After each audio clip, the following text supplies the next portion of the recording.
so we can invite the government officials.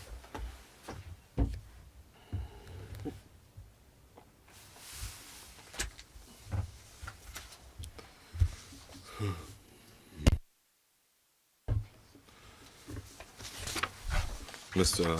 Jiawai Chun, Chairman, before we enter the discussion, allow me a minute to talk about the arrangements.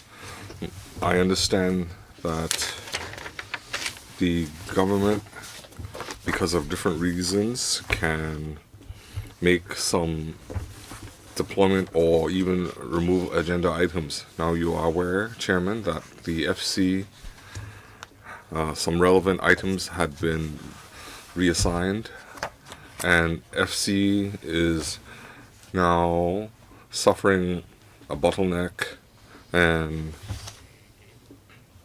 we have some engineering projects being held up. So of course, I understand the government has the right to rearrange the priorities, but in light of FC reshuffling, we have some non-engineering items that had been affected. So could you reflect to the government, if they withdraw engineering items, they would need to bear in mind we have some 30 items affected, and could more urgent items be given priority. So, Chairman, we'd like you to reflect that to the government. Yes, of course, the FC has different items. It has public works, education, welfare items to consider. But Mr. Chair's opinions, I can reflect that to the relevant officials. So let's enter this morning's meeting. Between 2019-20 legislative year and up to the last meeting, we had approved 6 items. The total approved funding is 10.91 billion. We have 3 papers for discussion. They arise from 2019, 19th of June, 6th of November, 13th of November, 20th of November, 27th of November, and these are leftover items for discussion, and the funding application amounts to 1.5 billion. So I want to remind members, if you have direct or indirect pecuniary interest, then according to ROP 83A, that you need to disclose the nature of the interest before you speak. I also remind you to bear in mind Rules of Procedure, Clause 84, you're voting on items that have, where you have pecuniary interest. The paper we're discussing is PWSC 2019-2021. The paper attempts to upgrade Project 51 TF to Grade A, and on the 27th of November we had started discussion, and we can continue the discussion. We have in attendance government officials from the last occasion, so I won't repeat that. You already have their name list anyway. So we are now with Mr. Hui Jifeng's turn, 4 minutes. So before I pose the question, I'd like that I hope that I'm not repeating. I note that the paper mentions the Pier has a license to ferry, and 21 vessels are using that route. I think the figures are licensed vessels and other vessels, so it's inevitable that 72 million for a small fleet. Is it worth it? Is it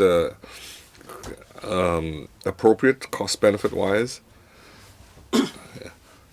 The policy address wishes the public to use our natural heritage and our rural environment. So aside from safety and remedial works and providing handicapped access, so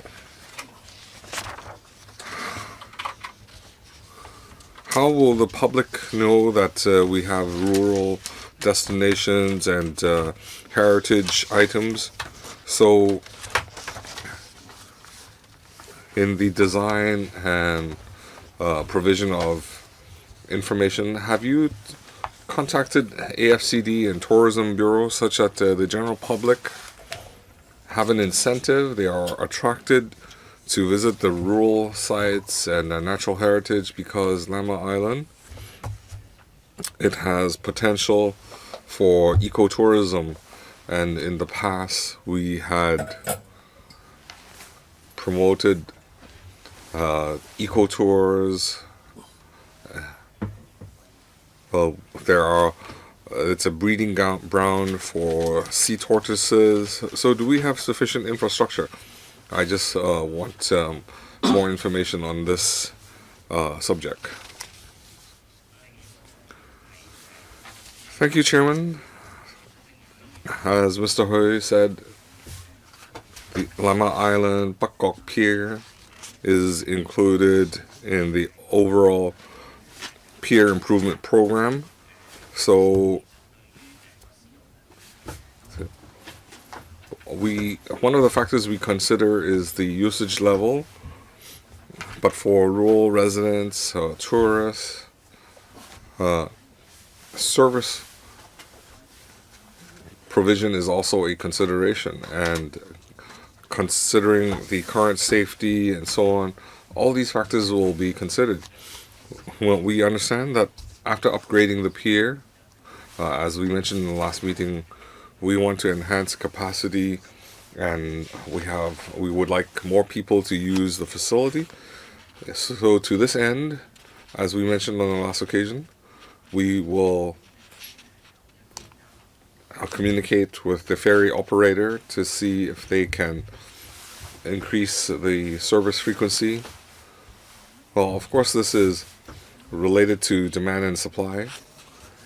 Mr. Hui also referred to something that we touched upon lightly. We will strengthen communication, cooperation with other departments. For example, signage, different destinations on Lamma Island. It has a major port, Yongxuan port, but the Pakok Pier is popular amongst tourists, especially hikers. Thank you, Chairman. Mr. Leung Ji-chang. Thank you, Chairman. The reprovisioning of Pakok Pier has been pursued and fought for by the Rural Committee for more than a decade. Now we have new reasons, and we want to facilitate tourism, but we need to clarify this. Pakok Pier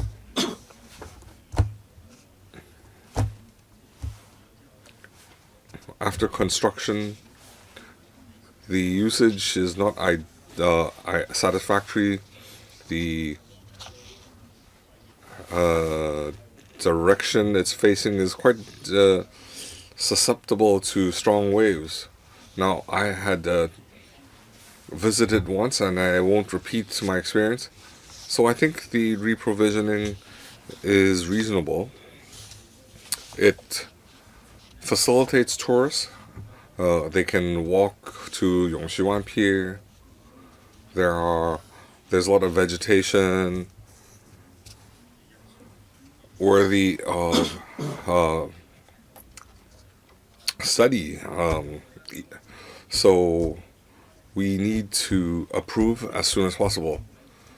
So in the development panel, I mentioned 2 points. I hope the government can also consider these. If you are using a solar panel technology, a lot of parks have solar power generation. It's not quite feasible, but on the mainland, solar power has quite a good efficiency. But in Hong Kong, some parks, they have to rely on regular power supply, so it's not environmental friendly. Do you have any tech innovation? And now we have a contingency fee in the works. If I recall, it's some 600,000. It's about 10%. It should be 6 million contingency fee. So, do we have more contingency fees for rural areas, Mr. Choi? I will have CEDD respond to more technical questions regarding solar power.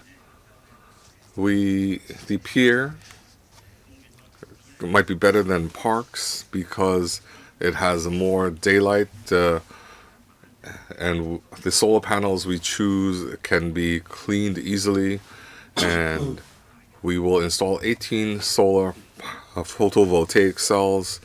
We will also have power storing ability. So in the Buck Pier, the electricity usage is not high. It just serves lighting and drinking water. But we can follow up on your concern, the efficiency of solar panels. I would like to defer to the CDD to answer the question regarding contingencies. Mr. Wong. Could you please switch on the microphone? Thank you. Basically, the design of the solar panel is such that normally it can generate 10 kilowatts per day, and it will be used to power the drinking fountains and for lighting purposes. We expect that the daily usage will be about 8 kilowatts. Regarding contingencies, during the construction period, there could be geological changes. We also may need to cater to the aspirations of the local residents. Recently, at the QJ Pier, we also allow for a 10% contingency for that project. So I think the 10% contingency here is reasonable. Mr. Uchiwai, 4 minutes. Thank you. I'll be brief, Chairman. I note that upon completion, you plan to demolish the old landing steps at the pier. My understanding is that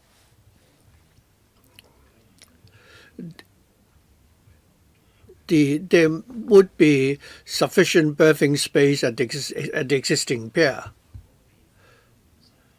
The original location or the pier is meant for the boarding or lighting of passengers, and the condition of the pier is not that bad.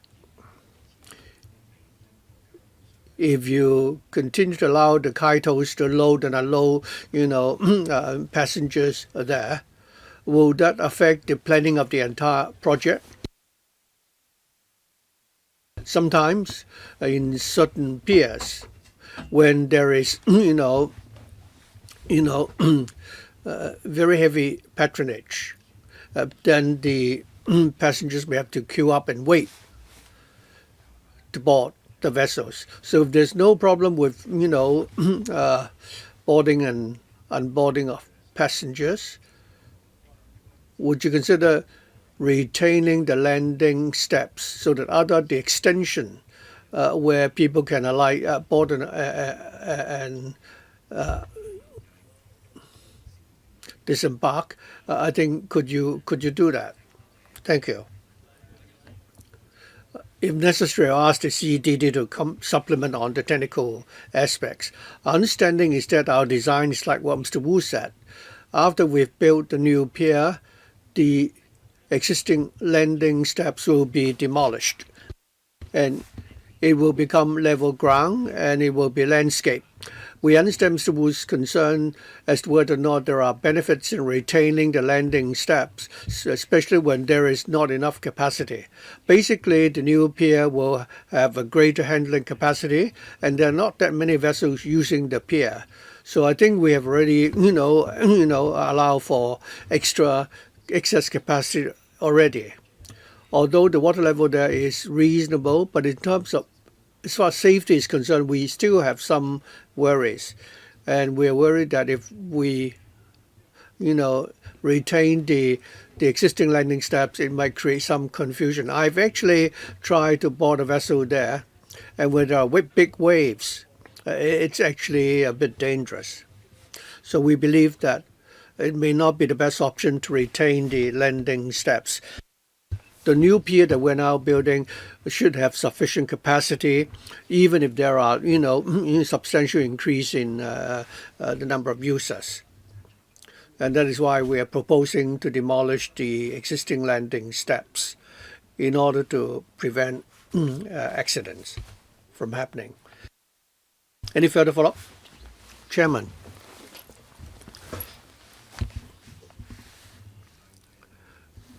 You say that the old landing steps is a bit dangerous, and I have some questions about that.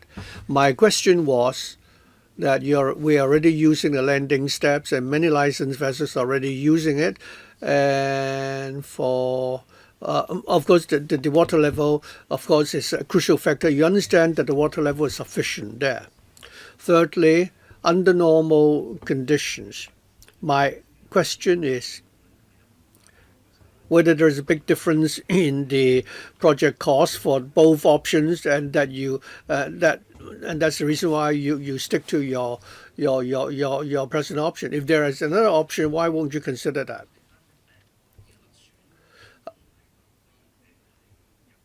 It's not that we don't have any flexibility at all. We will first build a new pier before we demolish the landing steps. Perhaps we're certainly willing to consider Mr. Wu's suggestion, but the water level there indeed is more shallow than where it is at the new pier, and where there are strong winds. We do not want vessels to use the landing steps in the long run. I think the captain will monitor the environment very carefully. I don't think you need to worry that much. But anyway, that would be the choice for the captain, and also depending on the circumstances. Dr. Cheng Chung Tai, thank you. Actually, the Pak Chin Pier on Lamma Island, like Mr. Leung Chi said, has been there for decades already, and there is an urgent need for reconstruction. A couple of years ago, people die after they've actually slipped from the pier there, and the local villagers are very concerned about the design for the new pier, and people ask whether in your present design have you considered the danger when people board vessels at the old pier. Bear in mind, there are many old elderly residents living there. In the past, when they tried to disembark from vessels, it could be very dangerous.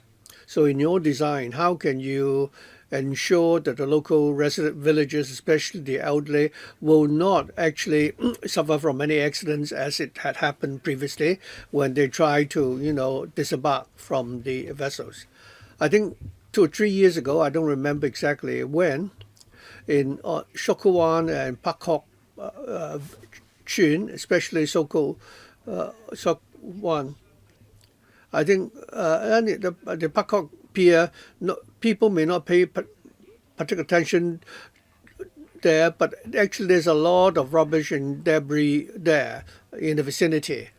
So I think the Bureau told us that when you propose to reconstruct the new pier, you have considered the tourists using the new pier. At the moment, there are pedals there and there are footpaths. After Mangkut, many of the paths have been actually blocked, and many trees were at risk of being,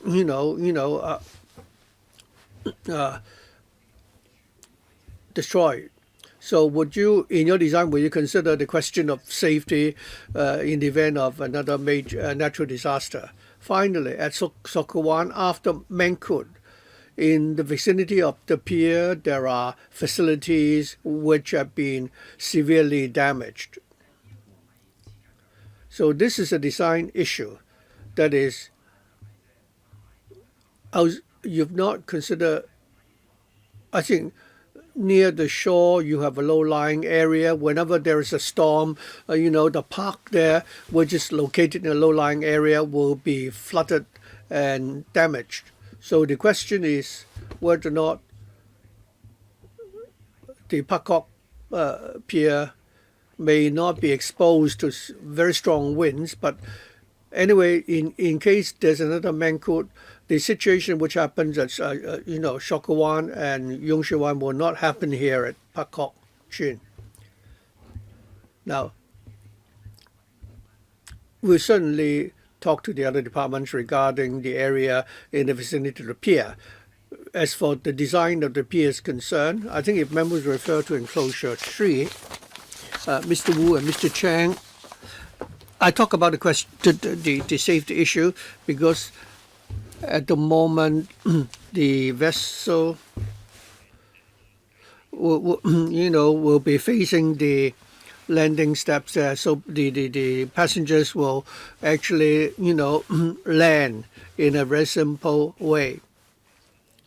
Whereas in the new design, the vessel will be berthed horizontally, so you have a whole length of you have the entire length of the vessel, which is the area where people can disembark, and that would make it safer for the elderly to disembark. Of course, the design of the pier, in designing this new pier, we've already considered the impact of typhoons like Mangkut. All these have already been taken into consideration in the design. Mr. Chiong, you have 3 minutes. I'd like to further elaborate on my earlier question. You have 20 vessels using the pier. How many of them are licensed vessels, and what size of these vessels? Transport Department. Most of them are licensed ferries.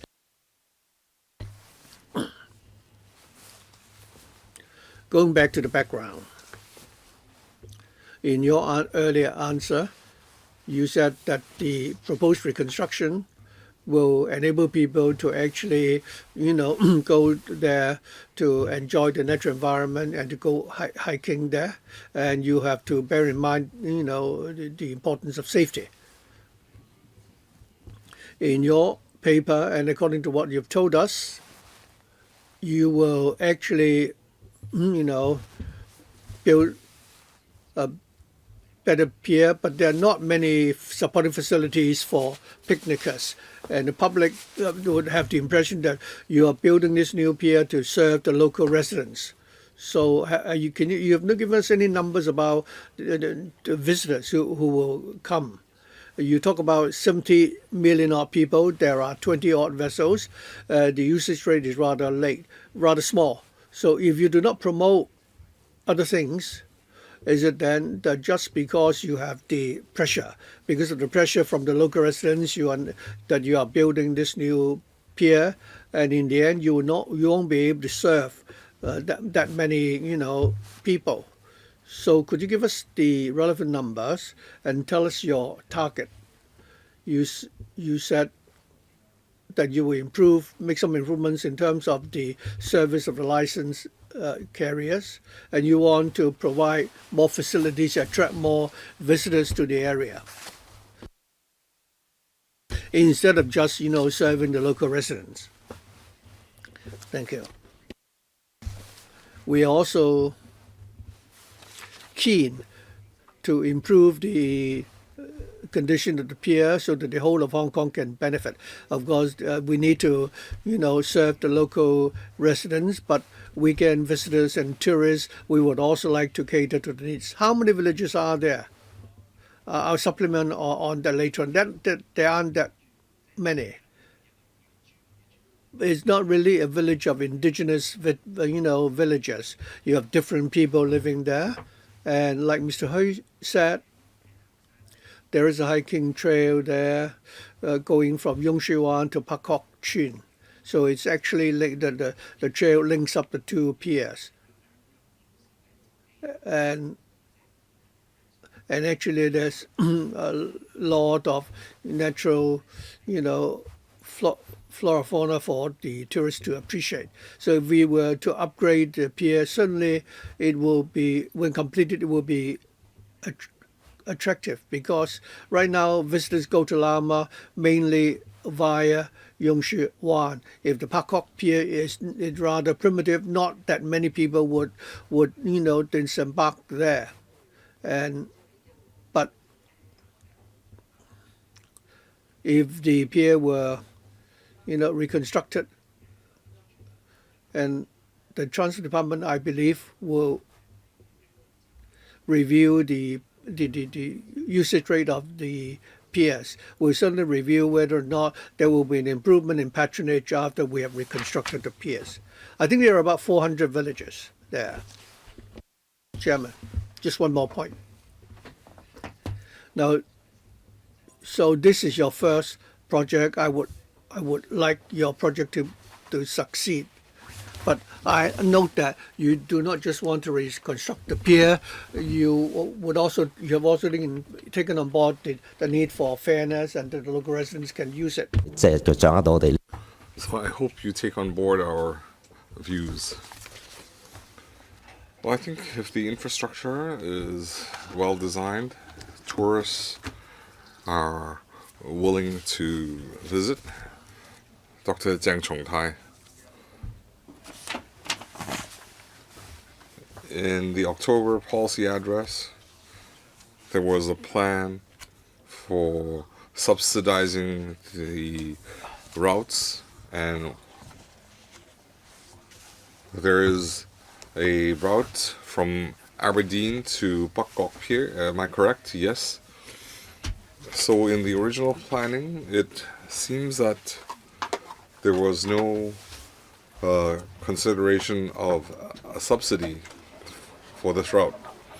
So the question is, if we include it, the passengers won't increase or decrease. So can we, because of the subsidy, if we have a new pier and we have a subsidy and we will be purchasing a new fleet, they will purchase a new fleet for that route? Yes, in the second phase. So the question is, we have a new plan, and whilst we are planning, we did not consider the details of passenger numbers, the fleet numbers, and so on. Because with the new subsidy plan, the government might require the operator to increase the service. Will there be, would you have any information on that, Mr. Choi? Thank you, Chairman. Mr. Cheng referred to the outlying island subsidies would include Aberdeen to Pak Kok Yung Shue Wan route. And of course, the subsidy is because of difficulties in operations. If we don't subsidize them, they would have to increase the fare substantially. We agree with Mr. Cheng that we won't rule out that the operator, if it's financially feasible, we would like on busy periods to increase the service, to increase the service frequency. So we need a year or two before the subsidy can be delivered, because it takes time to roll these things out. So we need to review whether, while we don't affect the fares, if fares go up, tourists might go down. So while we don't affect the fare level, we want to see if we can add to the service frequency. But honestly speaking, it's also a chicken and egg issue. If we have sufficient usage, I believe the ferry operator is willing to increase the service frequency, because they can make more money. So we would like it to be a virtuous cycle and increase the usage level. If we don't have questions, let's put the item to the vote. Those in favor of PWSC 2019-2021, please raise your hand. Let's take a vote. We have 7 in favor. Any against? Abstentions? No objection, no abstention. Do we need to take a poll at the FC stage? No. So we move on to the next item.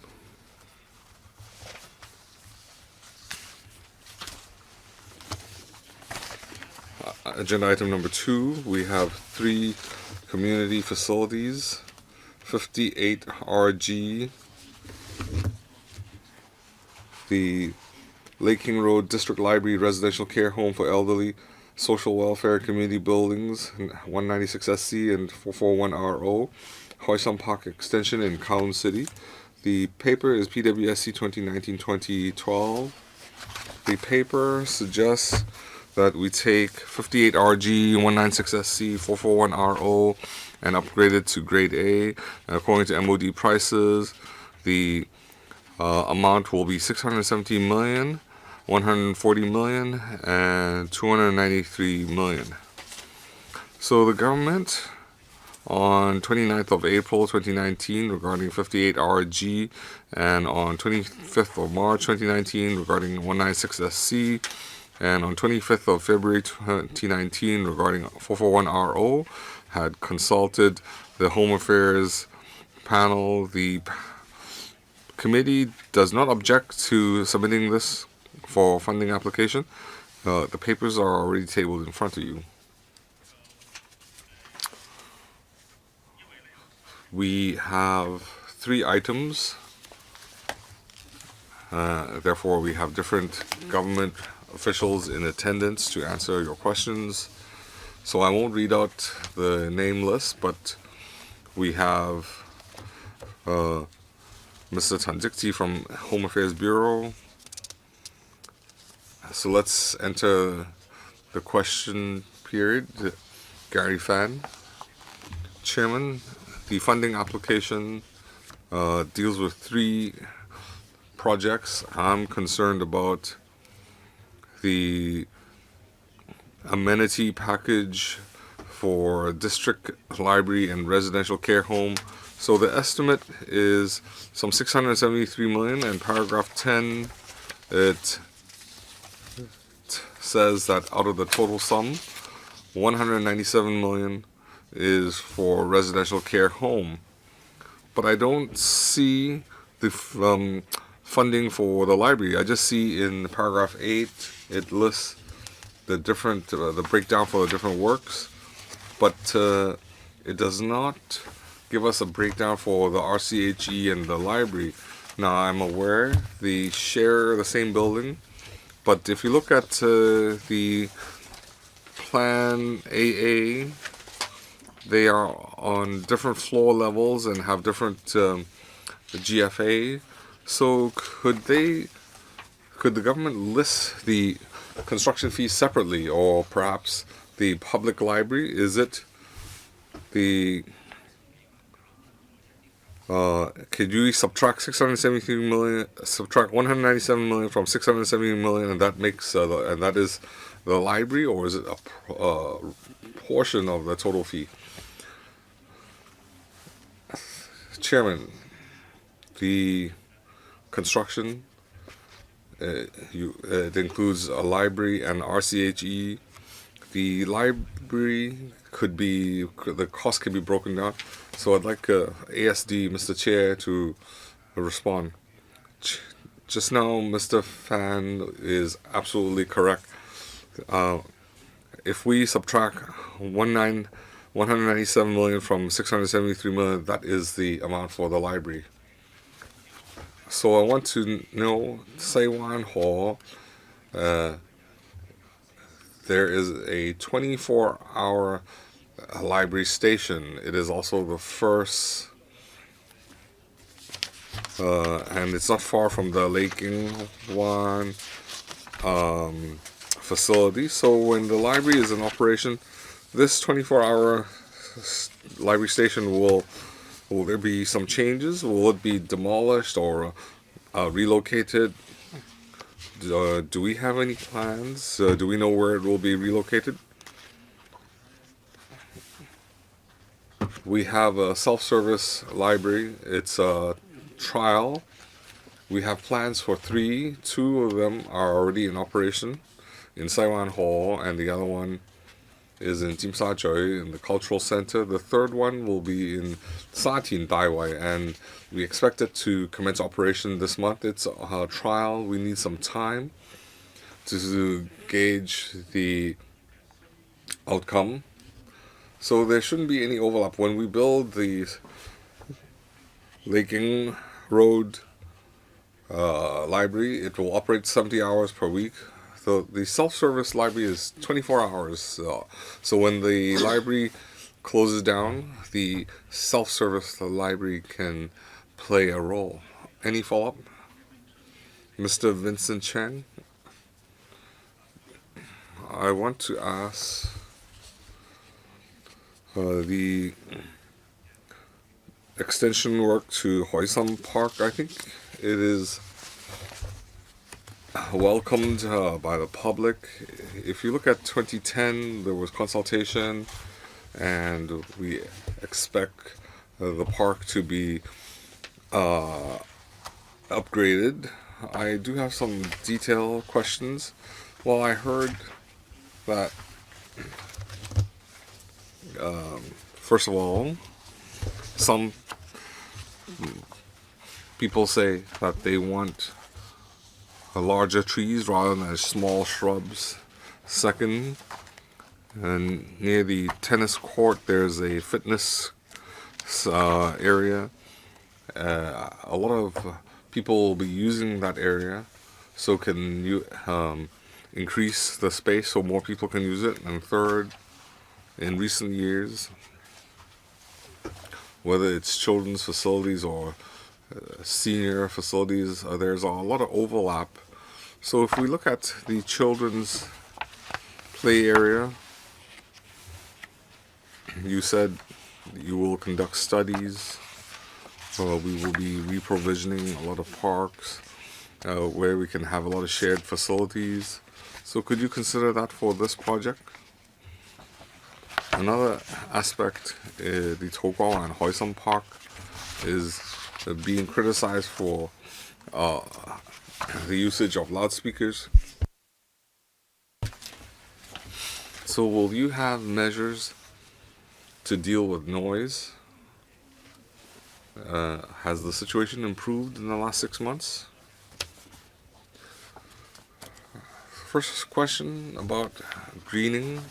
The Hoysam Park extension, greening will be an important aspect.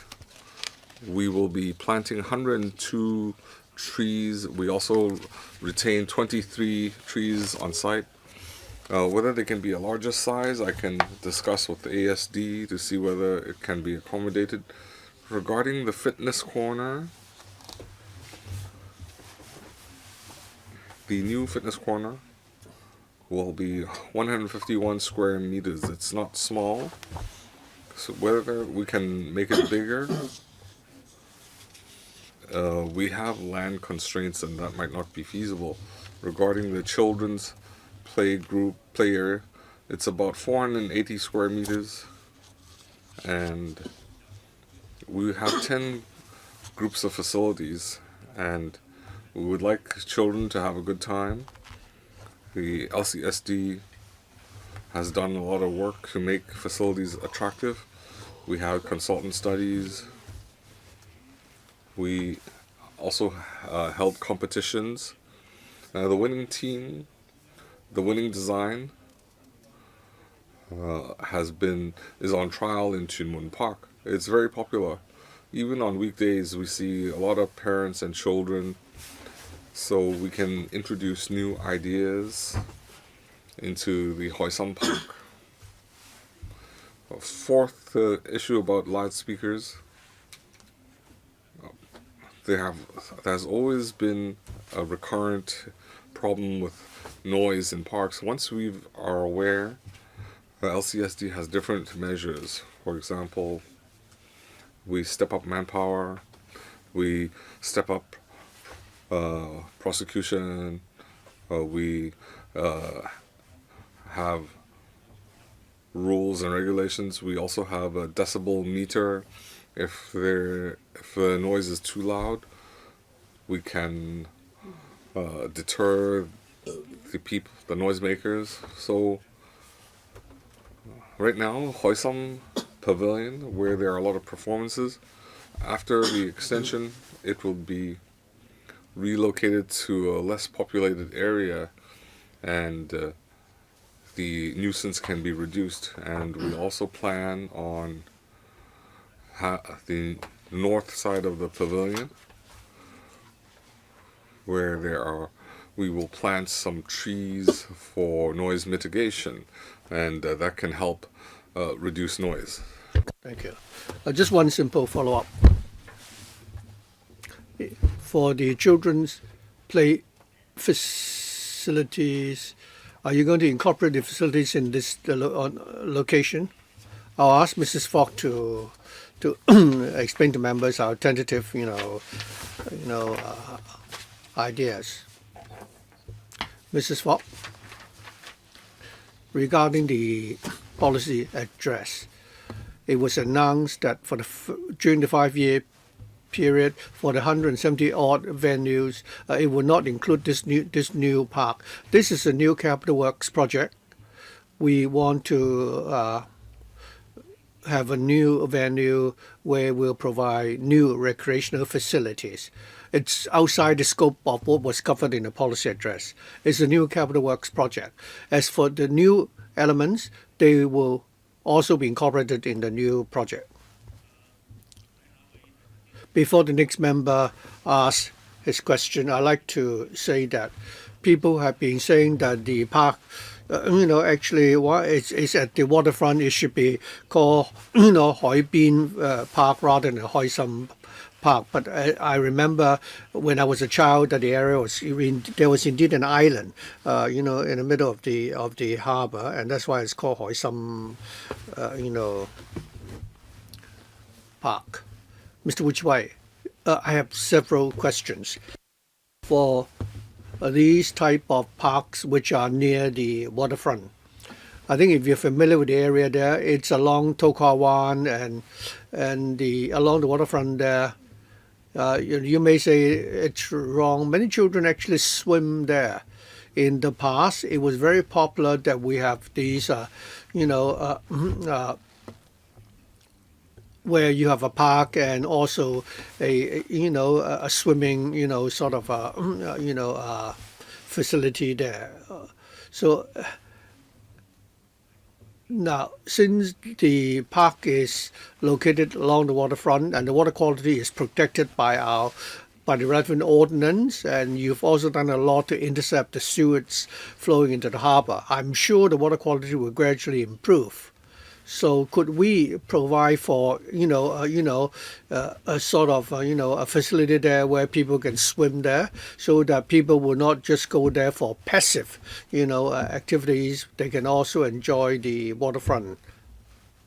That's my first suggestion. Secondly, regarding the library, what I'd like to know is this: for district libraries and small libraries,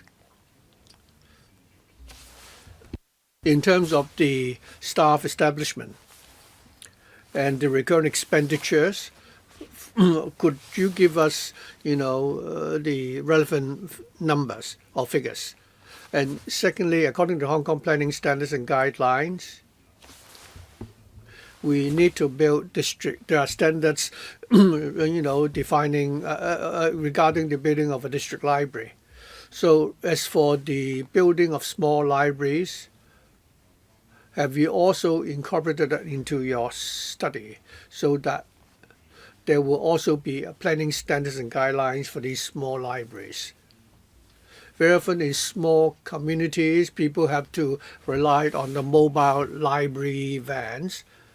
And I wonder whether or not in the planning standards and guidelines there could be provision for small libraries for the provision of library services, so that Hong Kong being a knowledge-based economy, there could be better library services, provided to small communities. These small libraries is where people would access, knowledge and information. So I hope the Bureau will take into consideration my suggestion. Thank you, Mr. Wu. Regarding the swimming, facility there, of course we have to bear in mind the water quality issue. Furthermore, the park is near the Kowloon City Pier, so we really need to consider carefully whether or not the area is suitable for swimming. Well, actually it's at a corner, and that's the reason why I made my suggestion. Okay, we are prepared to listen to the views of the local residents there.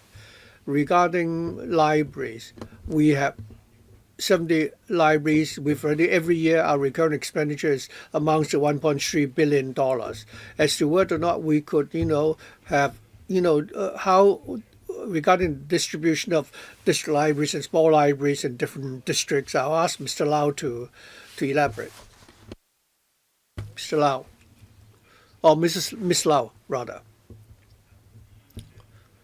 Could we switch on the mic for Miss Lau?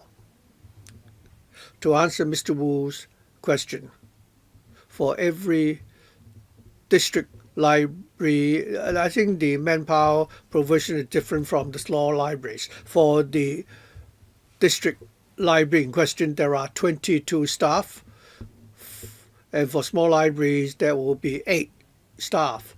Other than that, we also have,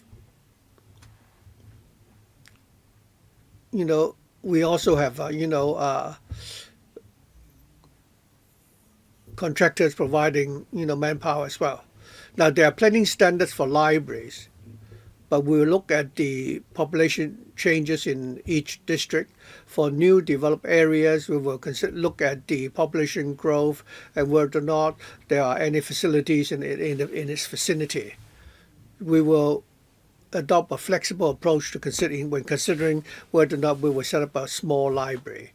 So that has all along been our arrangement, Chairman. By flexible, it would mean that you normally won't do it.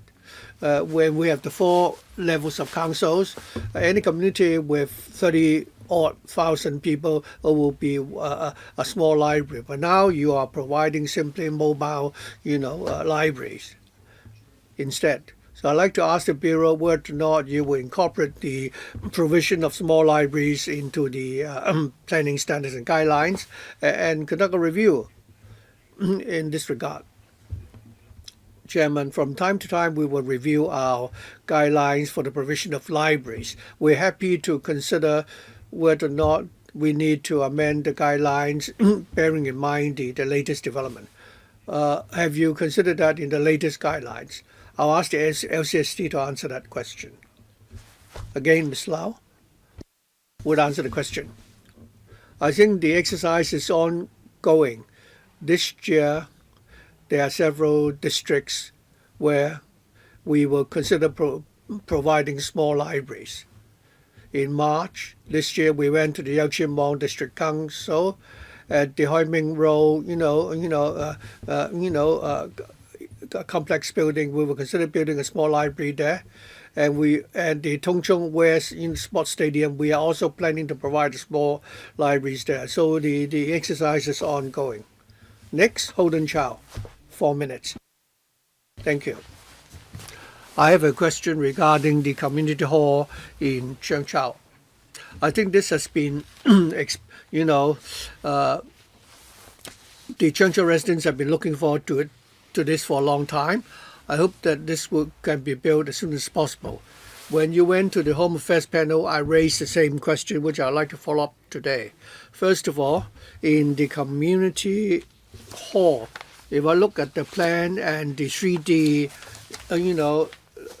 diagram, I already said that in view of the later climate change and what happened during Typhoon Mangkhut, and also the community hall is very near the waterfront.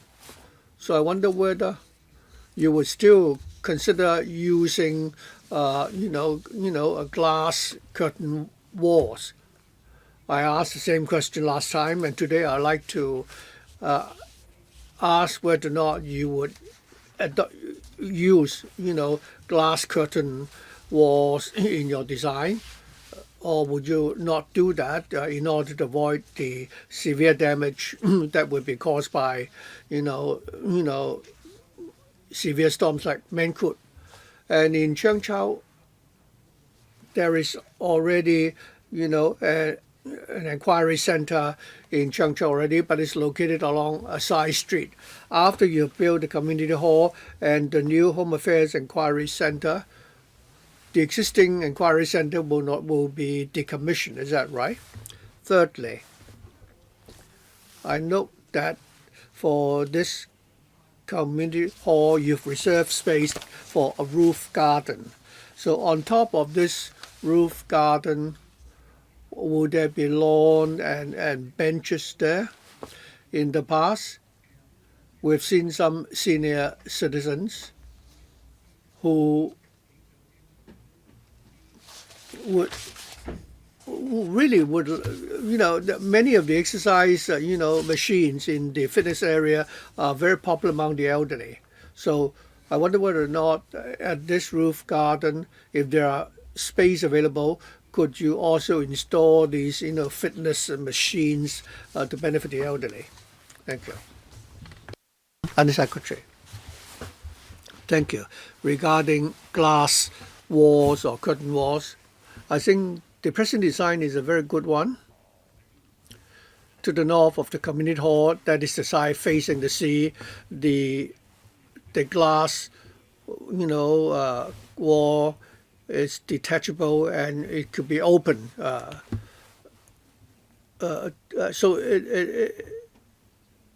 And at the moment, there's only one inquiry center located, on a side street. We're leasing actually, a very small area in a private residential, building. So the new inquiry center will be located at the community hall. We have reserved a larger space for the inquiry center so that it will be a lot more convenient for the residents. I understand that when this is built, then the one located on the side street will be decommissioned. Thirdly, regarding the rooftop garden, there will be quite a lot of greening there. As to whether or not we can place fitness facilities for the elderly, I'll ask the AST to answer the question. Mr. Chair? Thank you.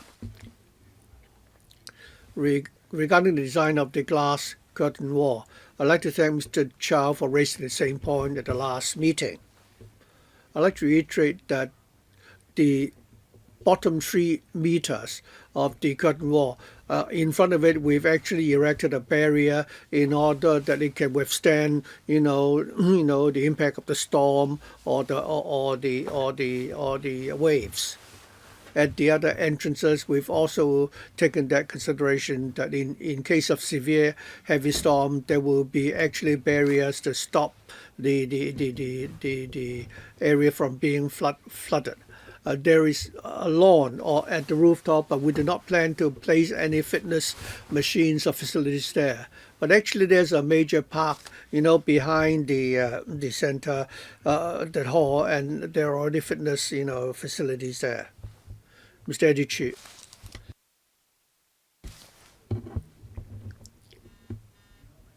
The mic is not on yet.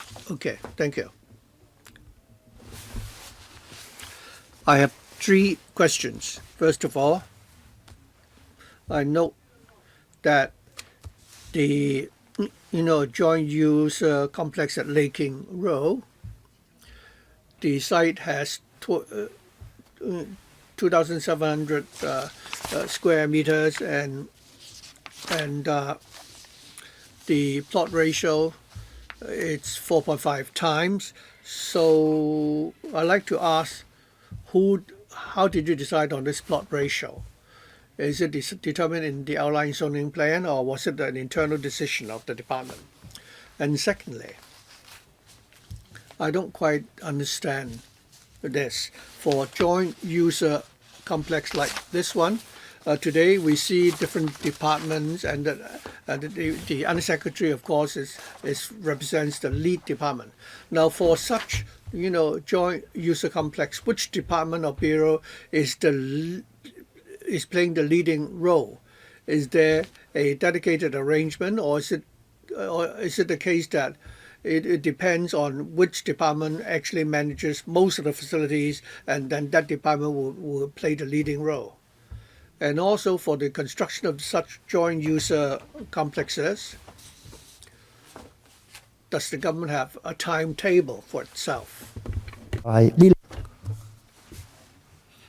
These are developed areas, Changzhou and Island East. When we have new districts that need to build facilities, so is it the same as funding for schools, where if you build a residential property, then the school should be built up? So for these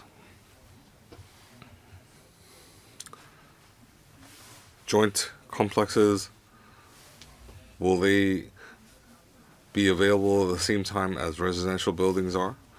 Well, regarding Hoi Sum Park, I also want to mention Mr. Holden Chow is concerned about elderly fitness facilities. Aside from elderly fitness facilities, we also need adult facilities such as pull-up bars. Thank you, Chairman.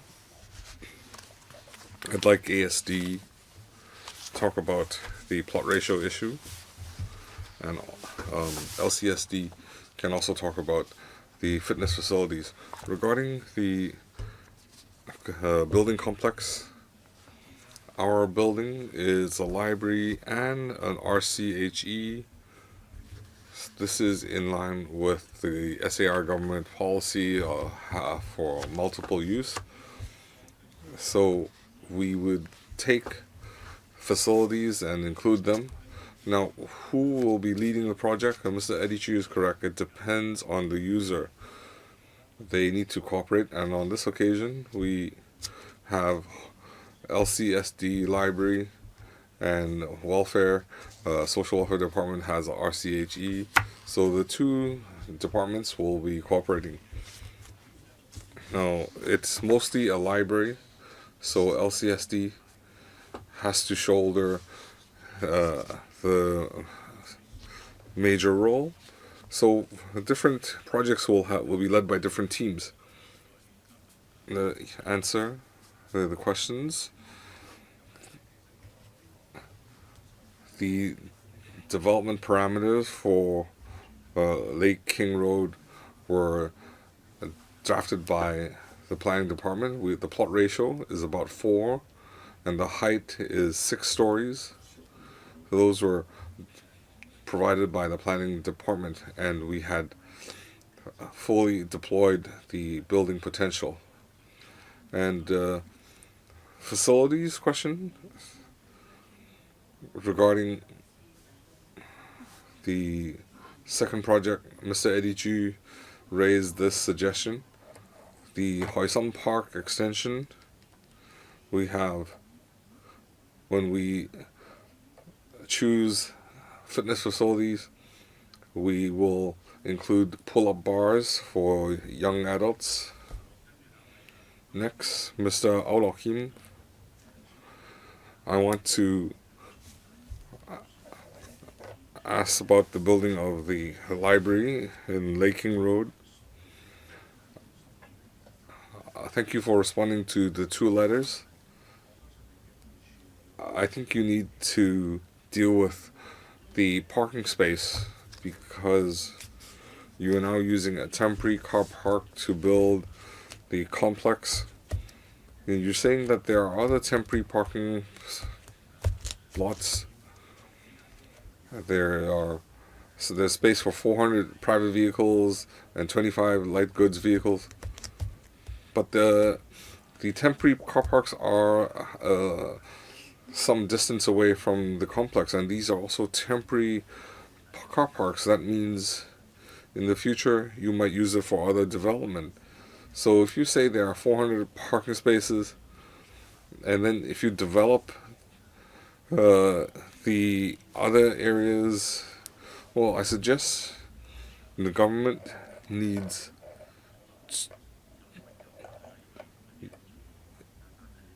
you are now building multi-story car parks or other new parking methods, then I hope you need to consider the parking layout because it is a major concern for the community. When we build temporary car parks, the current car parks, we need more than a space. We need charging stations or even different sizes of parking space. So you need to consider that carefully. Regarding the library, you're saying there will be a 24-hour self-service facility. In Hong Kong East, we have a machine with a similar function. If you just place a machine in the building, it's more or less the same. But the community, they would like the 24-hour space. So even if it's self-service library, borrowing or returning of books, so we need reading areas, study areas.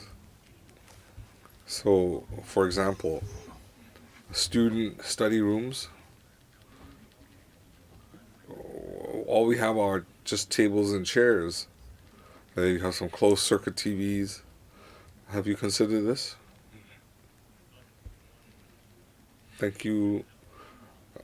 I am aware Mr. Au is concerned about parking space. We had responded in writing. In our plan, we had consulted the community. We understand the needs. So even though the library complex, it has area and height constraints, we cannot create parking space on site. But we do have nearby parking space in Gaheng Wan. We have 200 parking spaces. Mr. Au said there's a temporary car park that is on Hingman Street, some 2 blocks away. It has 200 spaces. We also have 25 LGV space, and in the Eastern Stadium it has 23 hourly car parks that can alleviate parking needs. The temporary space on Hingman Street, it's temporary.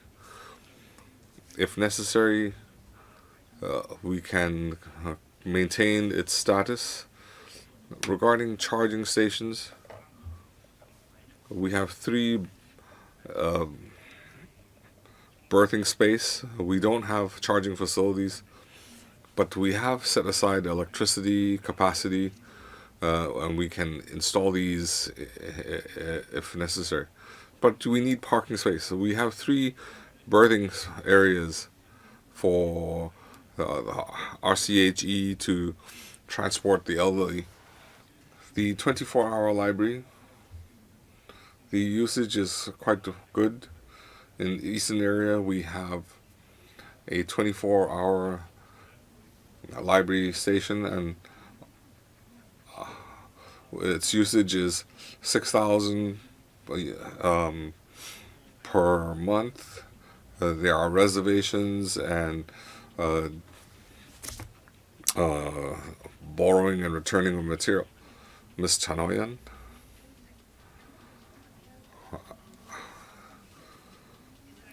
We are aware that Hoysam Park, the construction site, there are a lot of buildings and industrial buildings. So the community are looking forward to the works. So your paper says that the population will increase, but the park has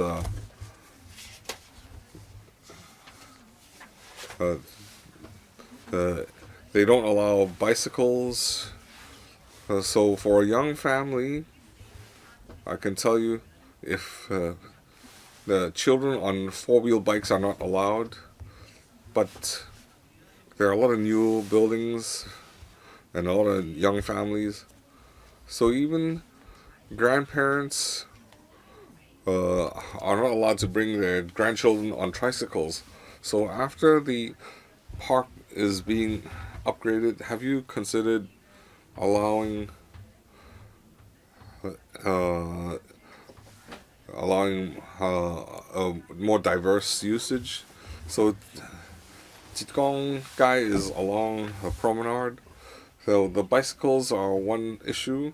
In your design, you have not considered the need, the demand for bicycles. So aside for children's bikes, is there room for the site to reserve space for bicycle usage? Third, after the extension, we will have 4 tennis courts. They will be relocated from Gosan Park. We have 3 high schools in the area and even primary schools. The nearby schools, they have basketball courts but no tennis courts. So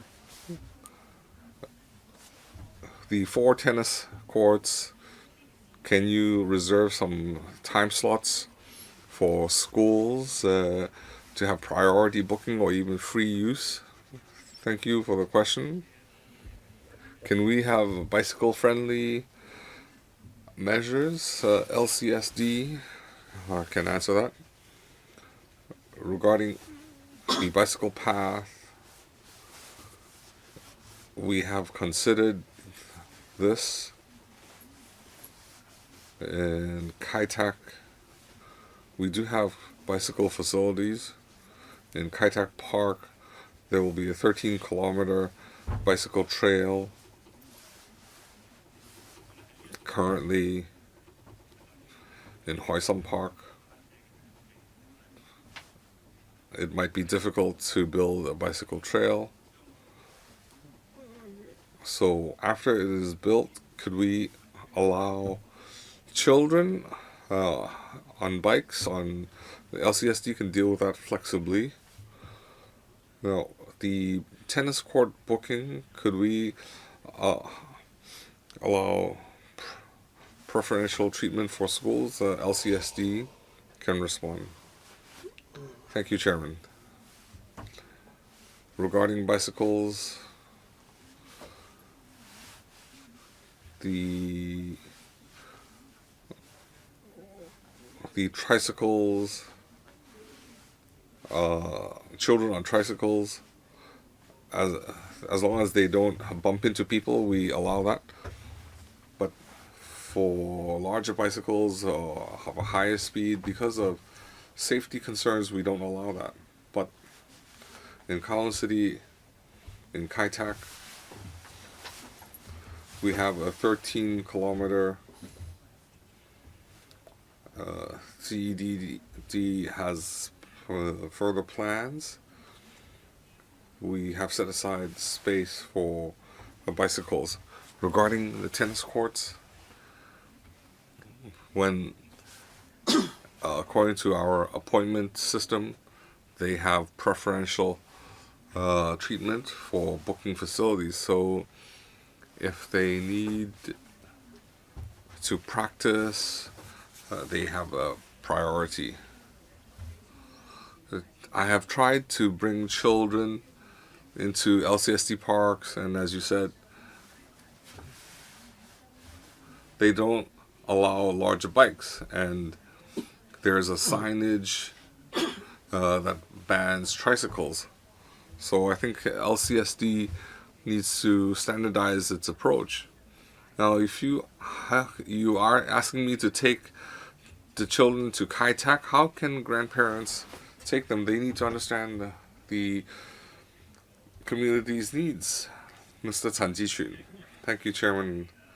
I want to follow up on Lake King Road Library and RCHE. The library, the community have waited, have eagerly anticipated this facility. We have some 400 square meters, and the standard library space is 2,900 square meters.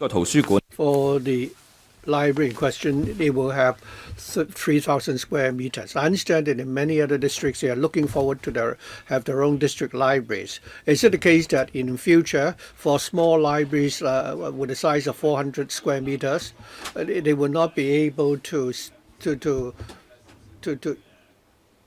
meet the standard, and then you only develop libraries with a size of 2,000 odd square meters? Secondly, regarding the LCHE, the size is 2,058 square kilometers. Looking at the plan, it would include, for example, 2 levels of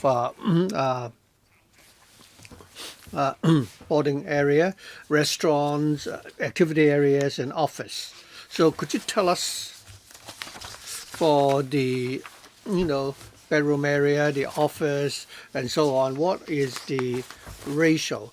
If you look at the plan, the office seems to take up a fairly large percentage of the space, whereas the living area and the sleeping area is about half and half. So what about the atrium? Do you really need an atrium? It would appear that there's a hole in the middle, so you would sacrifice some space. Thirdly, regarding lifts, there are 4 lifts. According to on the ground floor, there will be 2 lifts, 2 large lifts serving the library. For the RCHE, there's only 1 lift at the top right-hand corner. 1 lift. I would also like to know about the size of the lift, whether or not it could accommodate 2 wheelchairs. Providing just a single lift, would that be enough? Thank you. Regarding the development of libraries, I'd like to defer to Ms. Lau of the SSD. Regarding the space provision of the LCSD, I'll defer to the SD. As to whether or not we need the atrium and also whether we provide for sufficient lifts, I'll ask the ASD to answer that question. Ms. Lau Shuk Fan, Assistant Director. Thank you. Regarding North Point Library, it was built in 1981. The planned space was 460 square meters, but for the newly built libraries, the new one will have 2,900 square meters. We will follow the Hong Kong planning standards and guidelines. We will provide for 1 district library for every 200,000 population. In the vicinity of this district library, we'll also consider providing a small library. The size will be larger than 490 square meters. It's about a quarter or one-third the size of the district library, depending on the area. Could the SWD, Mr. Chair, to answer the next question? Thank you. In the design of every RCHG, we would follow the schedule of accommodation as stipulated by the government. Mr. Chen noted that there's an office on the third floor, and it's not just the office. The whole RCHG takes up the third floor and the fourth floor. All the office facilities, kitchen, laundry room, storage room, all those will be located on the third floor. All the facilities used by the elderly will be on the fourth and fifth floor, including the bedrooms, activity room, and so on. And there is an atrium, which actually is beneficial for the elderly, and we thank the SD for taking that in consideration. We have an atrium on the third floor, and all the elderly facilities are placed on the fourth and fifth floor, so that the elderly residents can enjoy the greenery there in the atrium. For every LCHD, we would provide for a dedicated lift, which can accommodate at least 2 wheelchairs, and also accommodate someone lying on a stretcher or bed, going into the lift. Chairman, I hope they can provide further details regarding the space distribution of the different rooms taking up the 2,580 square meters. Next. Thank you. Regarding the community call for Cheung Chau, the residents have been fighting for a long time. I'm very happy that at last it is now, submitted to the PWSC for approval. I have some questions regarding the community hall. So there are, the community hall can accommodate joint users. There will also be a stage where performances could be staged. For these facilities, they may look very nice at the front, but at the back stage, it will fill up with chairs and so on. When there is an activity going on, you need to place 400 square chairs, and during normal times, the chairs will be accommodated at the corners of the hall. So I'd like to know whether or not you could provide for space to accommodate these chairs, because otherwise when people want to play ball games there, they will get in the way. And secondly, the area is very large in size. At Sai Tai Road in Cheung Chau, this is a site which is on level ground. You're using half the site, so what about the other half of the site? How do you intend to use it? Would you consider allowing people to go there for walks and so on?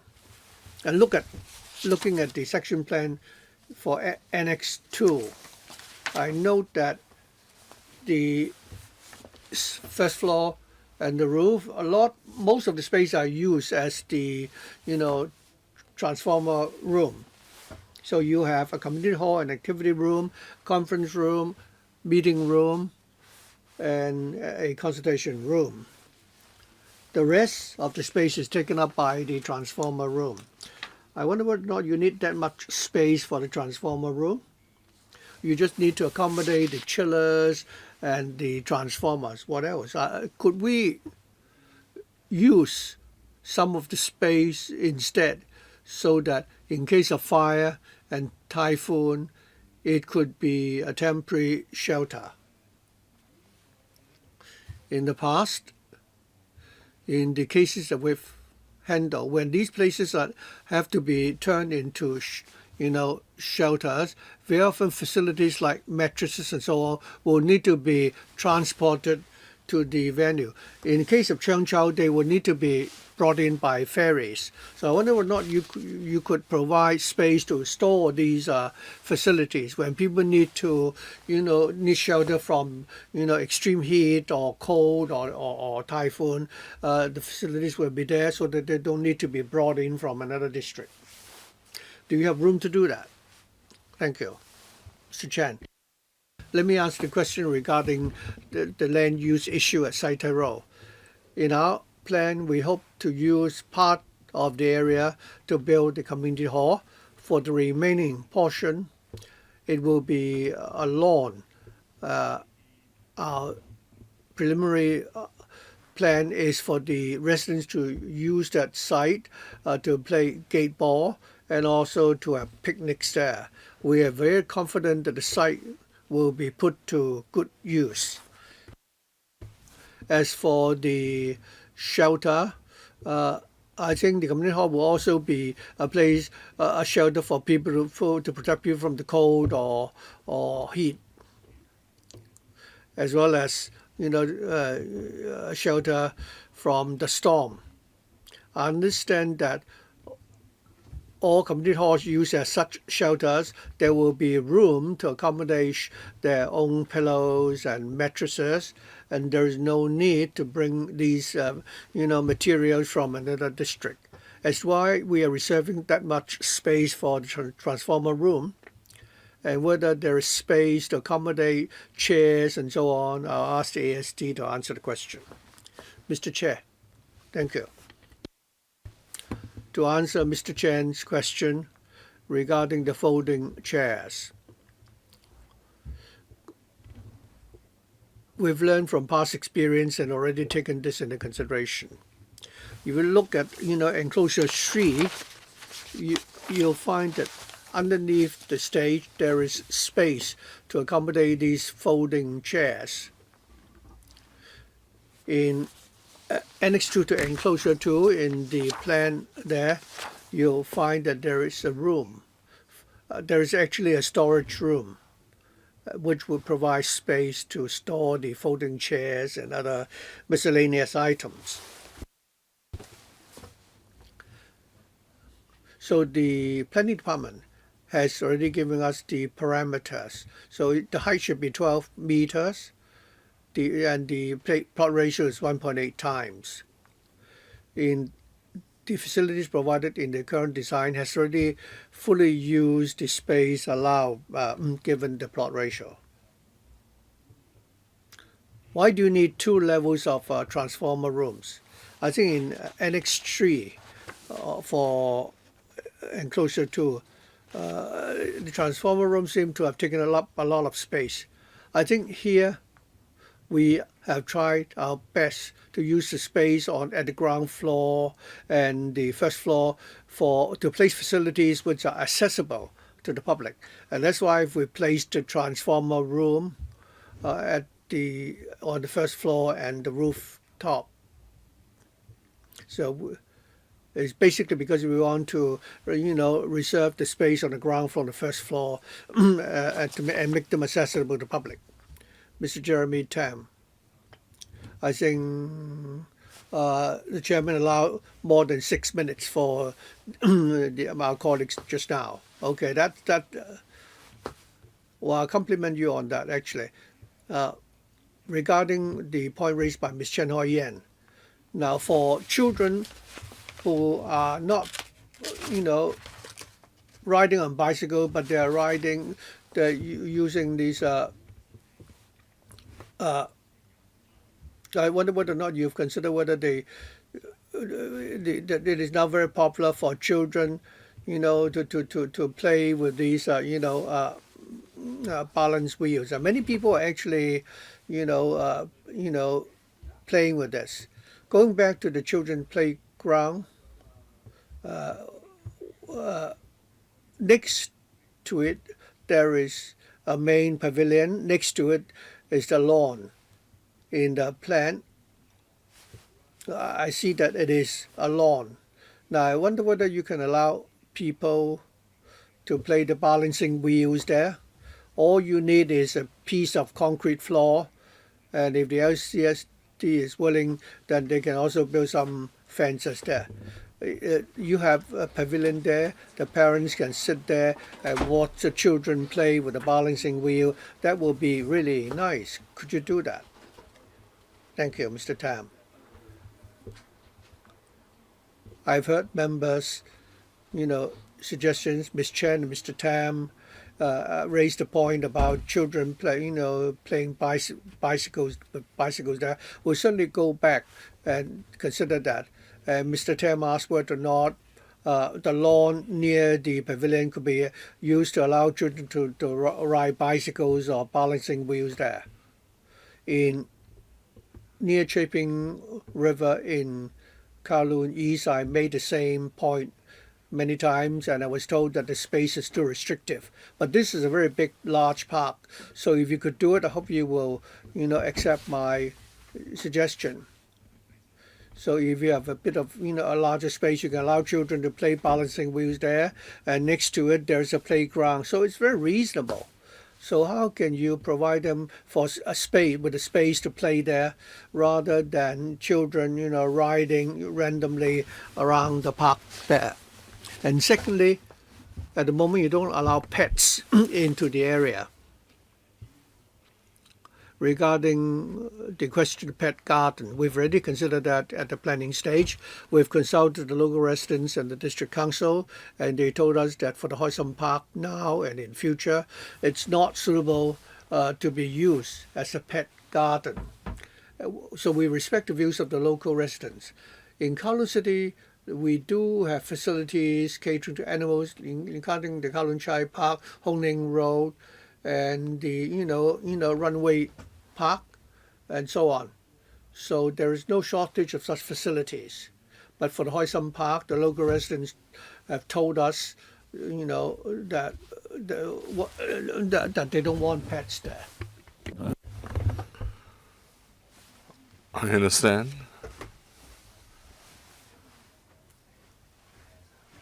You might not be able to accommodate dogs, but LCSD needs to consider. We're not asking for a dog park, but if someone is strolling with a dog on a leash, there should be some flexibility. You said there are other areas, but it's remote. That's all. The only question I have.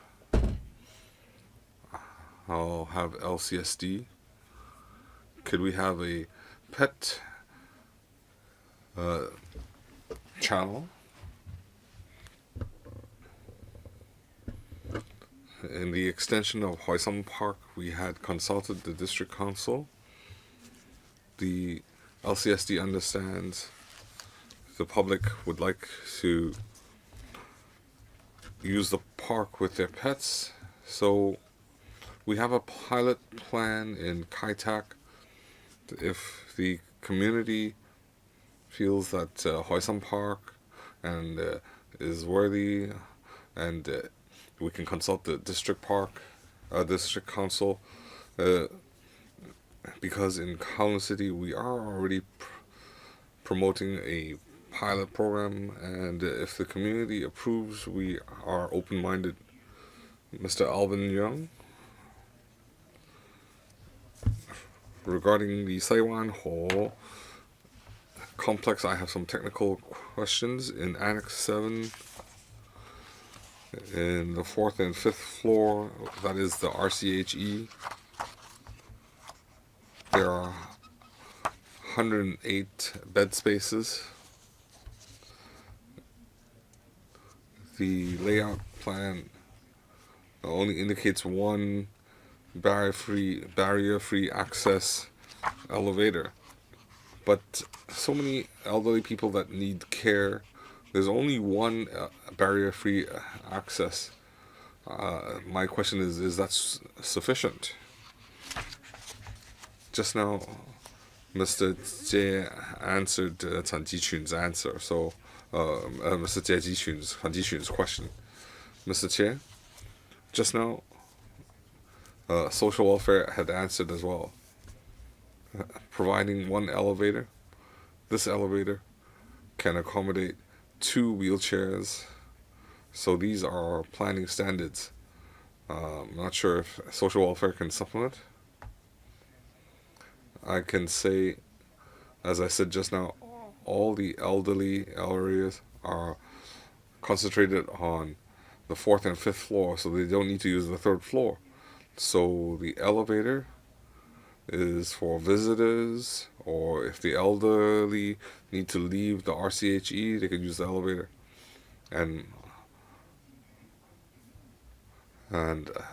currently, they don't need to leave their areas. They can enjoy the facilities.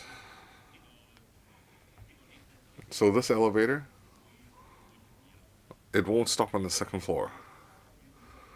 It's a dedicated elevator. Okay, thank you. On paragraph 13, recurrent expenditure, 38 million. It involves library and RCHE. Do we have a breakdown? Ms. Lau? Thank you, Chairman.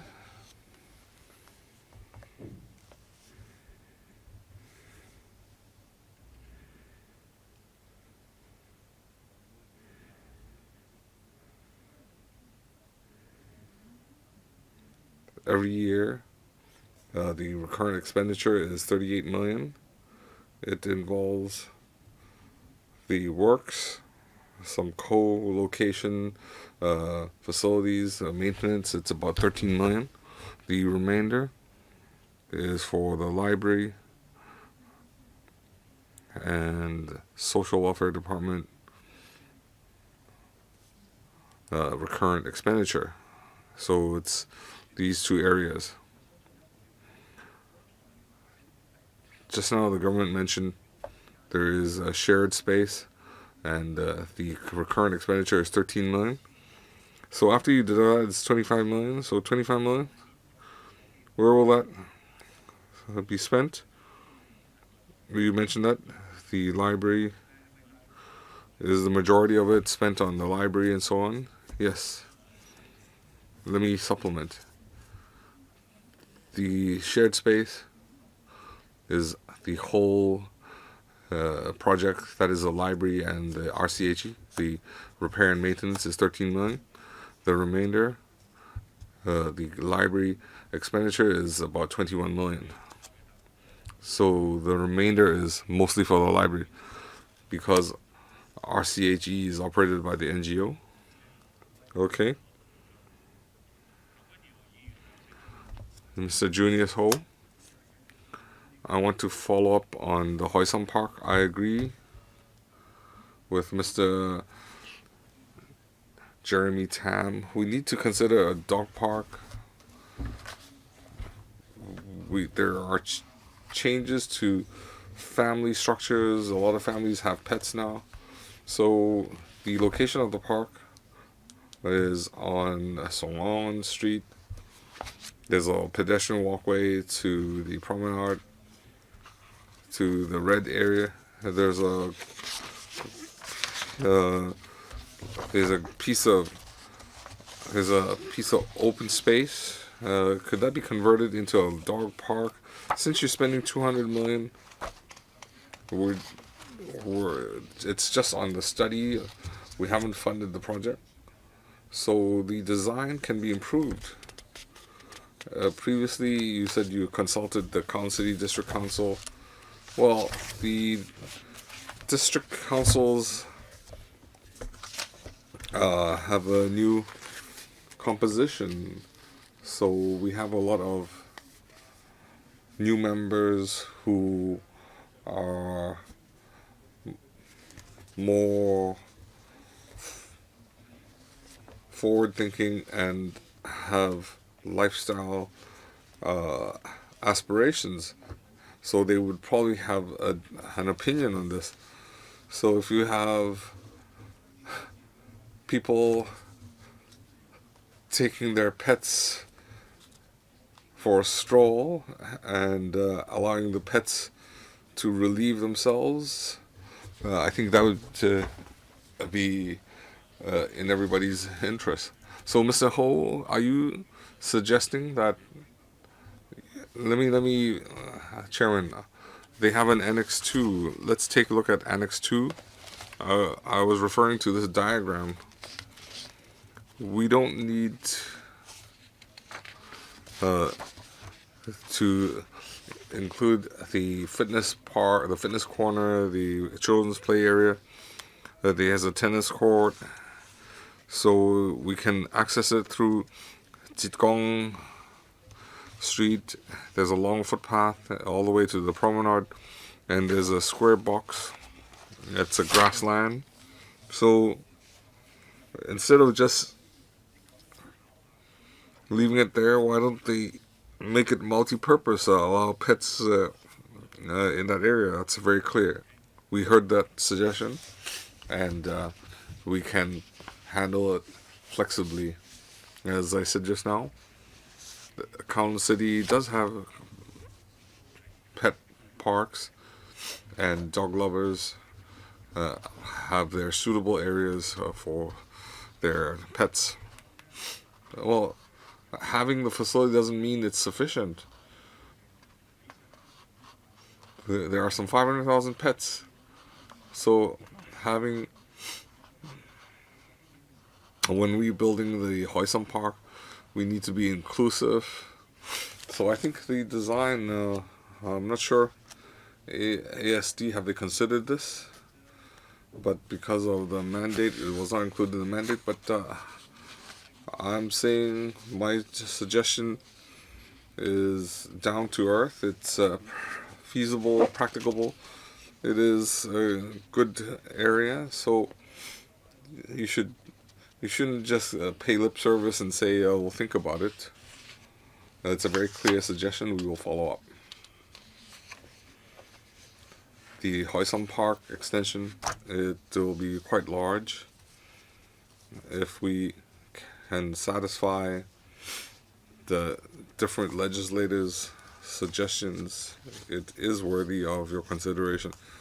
Mr. Chu Hoydek. Thank you, Chairman. In the previous round, I asked questions about design parameters, and I looked at Changzhou and the Eastern District OZP, and I note that in Changzhou, GIC Type 2, they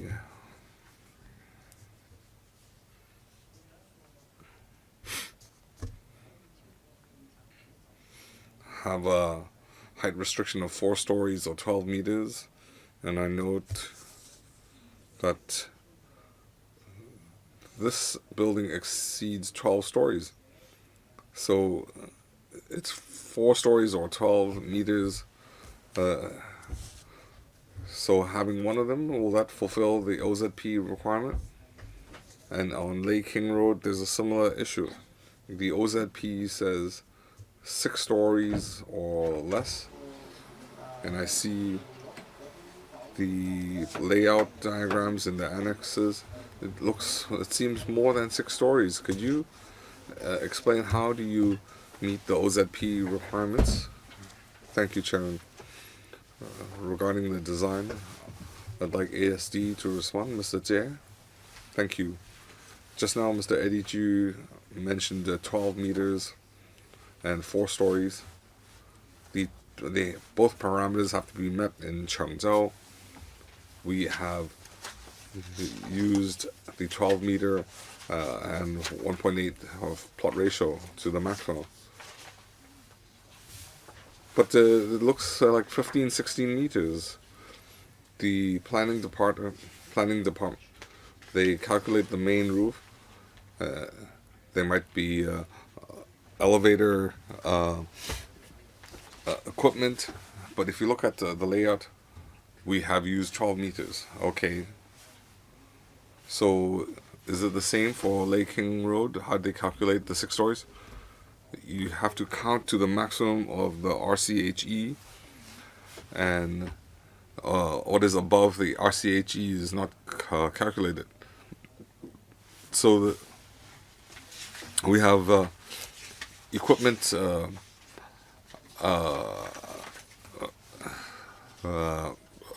facilities next to the court, and those are not calculated. Yes.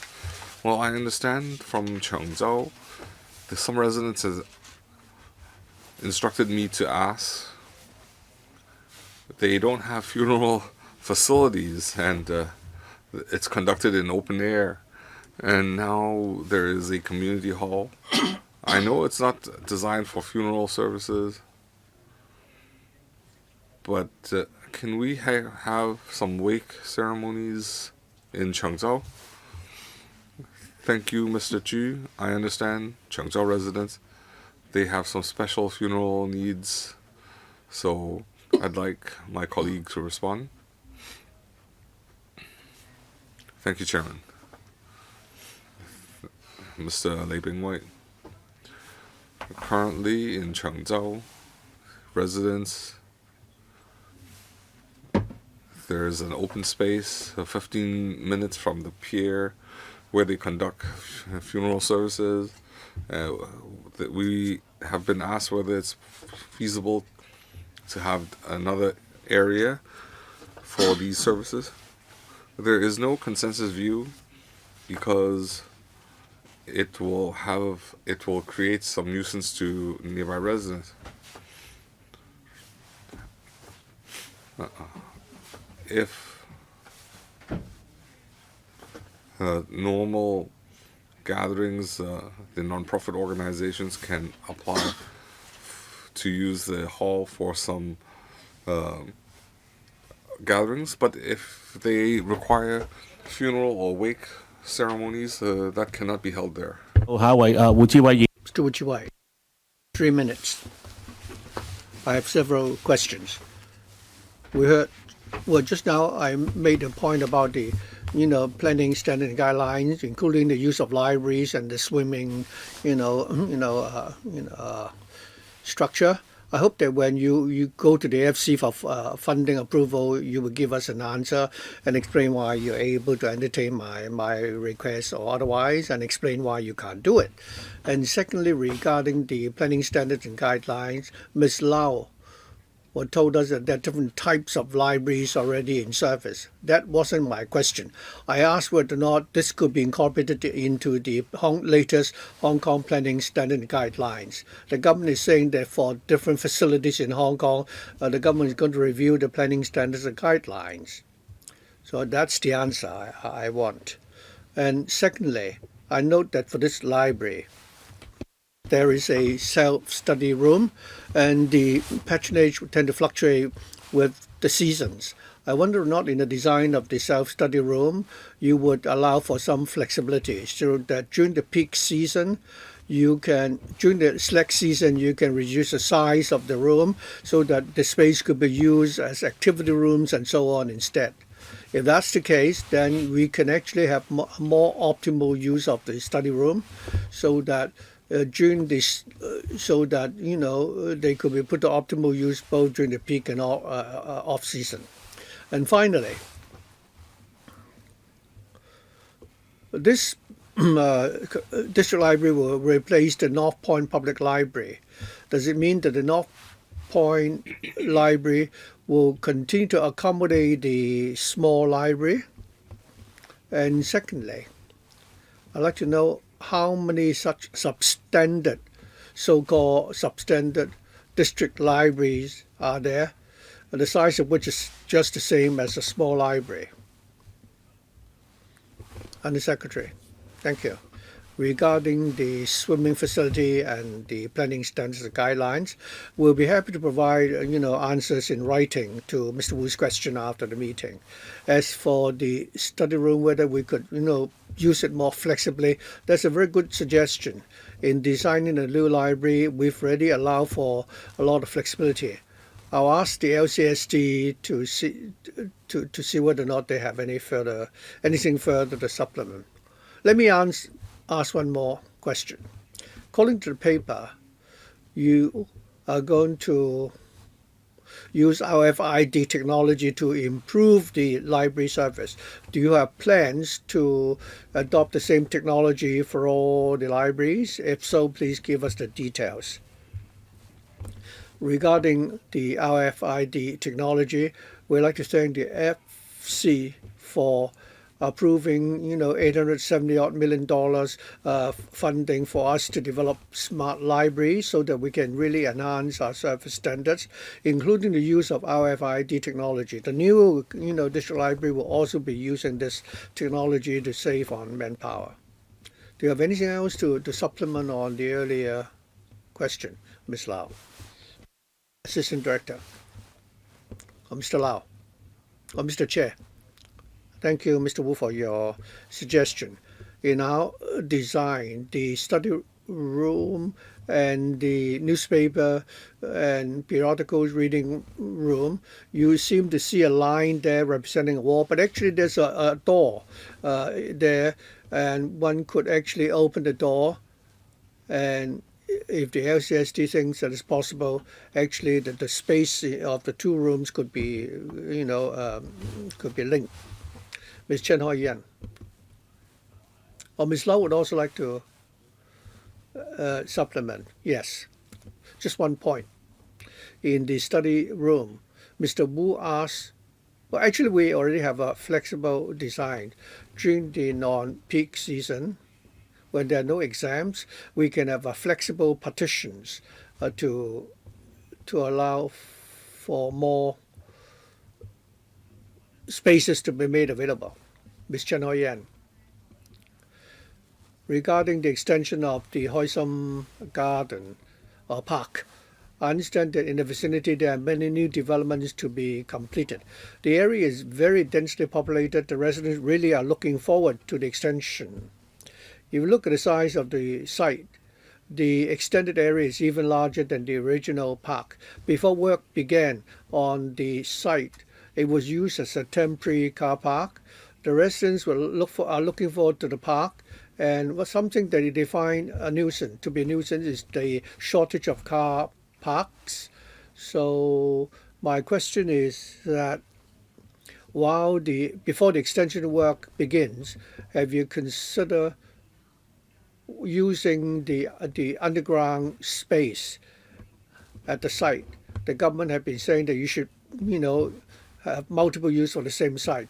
At the Chikong Street site, there is also a temporary car park.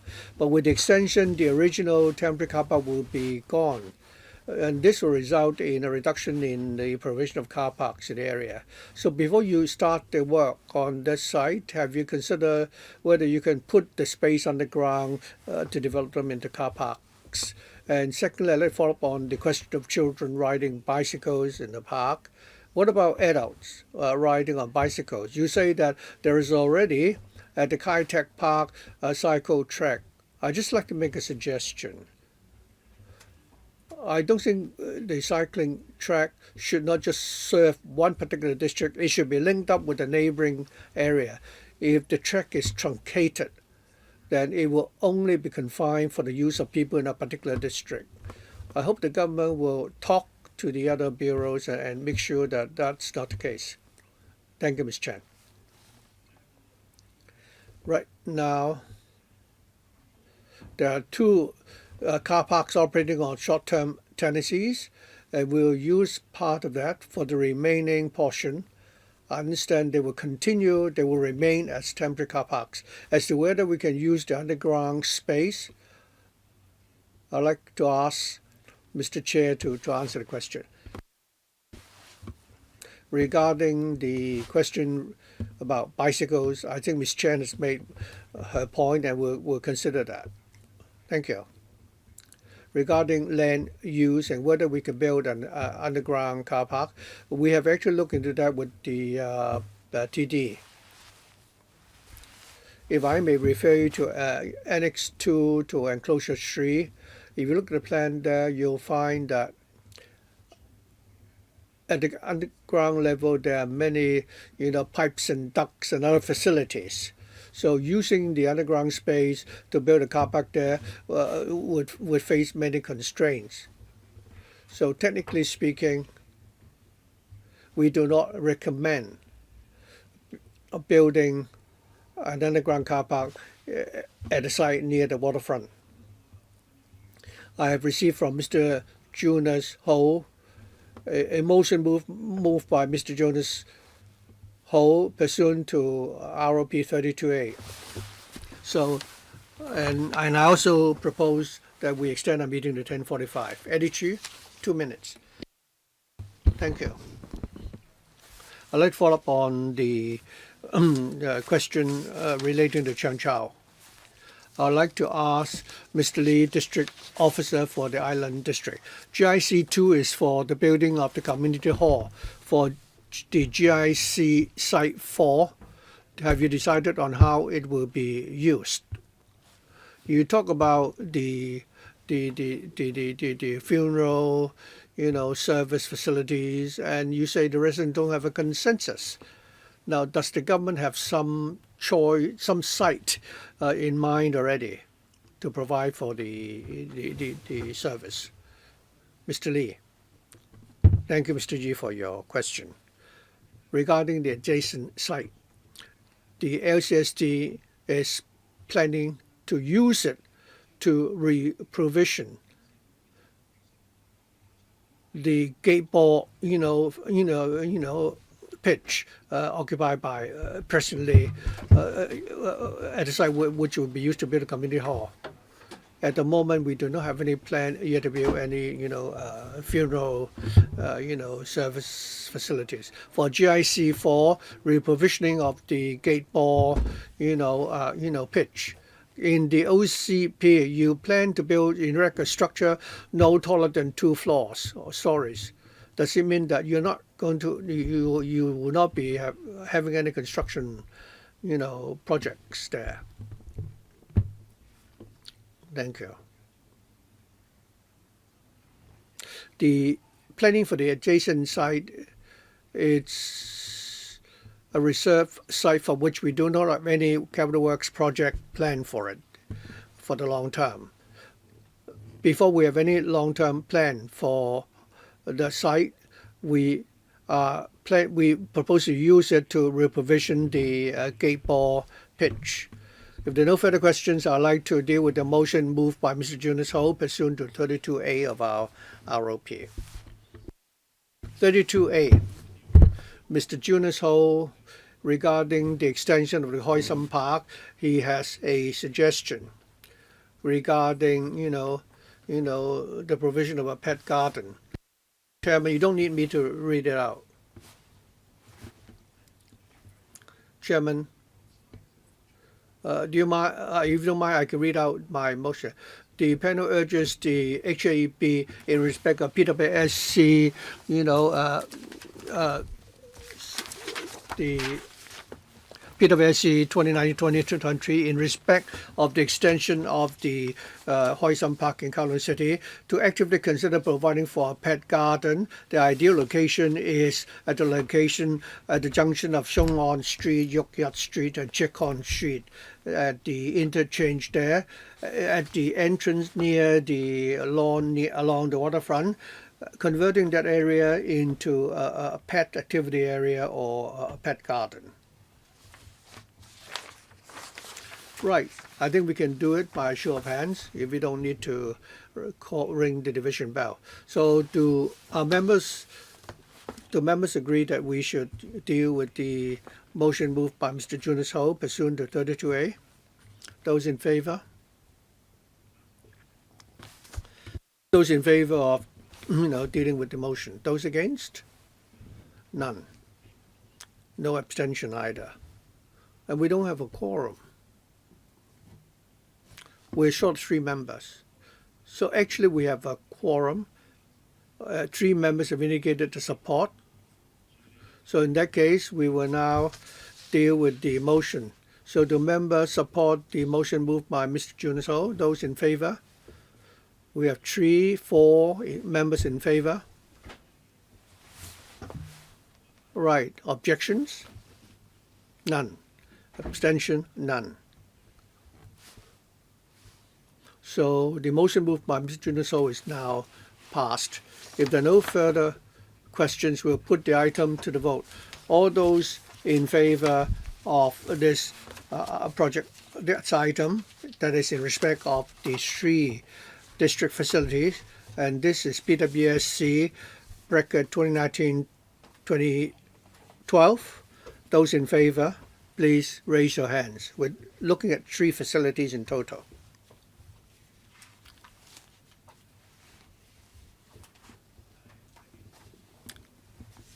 We don't need to call division.